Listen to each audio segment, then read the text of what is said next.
साल बुना।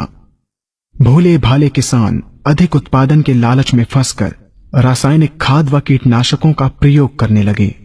बैलों की जगह ट्रैक्टर से जुताई होने लगी। शुरुआत में कम रासायनिक खादों के प्रयोग से अधिक उत्पादन हुआ। धीरे धीरे रासायनिक खादों के प्रयोग के कारण भूमि की उर्वरा शक्ति क्षीण होने लगी, जिसकी वजह से उत्पादन घटने लगा तथा फसलें कमजोर होने लगी। फसलों के कमजोर होने के कारण उनमें रोग व कीट लगने लगे। रोग व कीटों से फसल की सुरक्षा के लिए और अधिक कीटनाशकों का प्रयोग होने लगा। एक तरफ ज्यादा उत्पादन के लिए अधिक रासायनिक खादों का प्रयोग होने लगा, वहीं दूसरी तरफ फसलों को रोग व कीटों से बचाने के लिए अधिक विषाक्त कीटनाशकों का प्रयोग बढ़ गया, जिसके कारण उत्पादन लागत बढ़ी और किसान को लाभ कम होने लगा, बल्कि छोटे किसान कर्ज में डूबने लगे। धीरे धीरे भूमि की उर्वरा शक्ति क्षीण होने से भूमि बंजर होने लगी। रासायनिक खाद व कीटनाशकों के कारण खाद्यान्न भी विषाक्त हो गए तथा जलवायु भी प्रदूषित हो गई, जिसके कारण मानव पशु पक्षियों के स्वास्थ्य पर प्रतिकूल प्रभाव पड़ा, जिसका परिणाम आपके सामने है। मानव स्वास्थ्य पर रासायनिक खादों के पड़ने वाले प्रभाव को आप ऐसे समझें।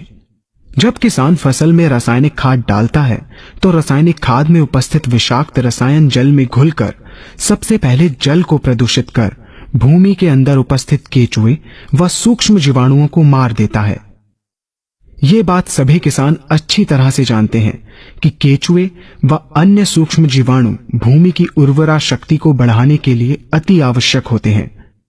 विषाक्त रसायन के कारण इनकी मृत्यु हो जाने से भूमि की उर्वरा शक्ति नष्ट हो जाती है तथा भूमि कठोर होकर बंजर होने लगती है। रासायनिक खादों के विषाक्त रसायन पानी के माध्यम से अन्य खनिजों के साथ फसल के अंदर पहुंचकर फसलों को विषाक्त बना देते हैं। बाद में जब खाद्यान्न के रूप में मनुष्य या अन्य पशु इन्हें खाते हैं तो ये विषाक्त रसायन मानव स्वास्थ्य पर बहुत ही बुरा प्रभाव डालते हैं तथा मनुष्य के अंदर तरह तरह के रोग उत्पन्न करते हैं। जब हम जैविक खाद का प्रयोग भूमि पर करते हैं तो जैविक खाद पानी में मिलकर पानी को प्रदूषित नहीं करती। जैविक खाद भूमि के अंदर उपस्थित उर्वरा शक्ति को बढ़ाने वाले जीवाणु तथा केचुओं की संख्या को तीव्रता से बढ़ाती है, जिससे भूमि की उर्वरा शक्ति बढ़ती है तथा भूमि छिद्र युक्त एवं भुरभुरी हो जाती है, जिससे वायु और प्रकाश भूमि के अंदर गहराई तक प्रवेश करते हैं, जिसके कारण भूमि में तापमान एवं आर्द्रता का संतुलन बना रहता है और फसलें मजबूत होती हैं। जैविक खाद में विद्यमान तत्व खाद्यान्न के माध्यम से मानव व पशु पक्षियों के शरीर में पहुंचकर स्वास्थ्य लाभ पहुंचाते हैं। जैविक खादों के प्रयोग से फसलें अच्छी और मजबूत होती हैं, जिसके कारण उन पर रोगों एवं कीटों का ज्यादा प्रभाव नहीं पड़ता। यदि किसी प्राकृतिक कारणवश कीटों व रोगों का प्रभाव अगर पड़ता भी है तो गौमूत्र एवं औषधीय वनस्पतियों के घोल के छिड़काव करने से फसलों को रोग एवं कीटों से बचाया जा सकता है। गौमूत्र एवं अन्य प्राकृतिक औषधियों के मिश्रण के छिड़काव से फसलों का कम लागत में बचाव हो जाता है तथा वातावरण पर भी कोई दुष्प्रभाव नहीं पड़ता। यहाँ हम आपको तालिकाबद्ध तरीके से दोनों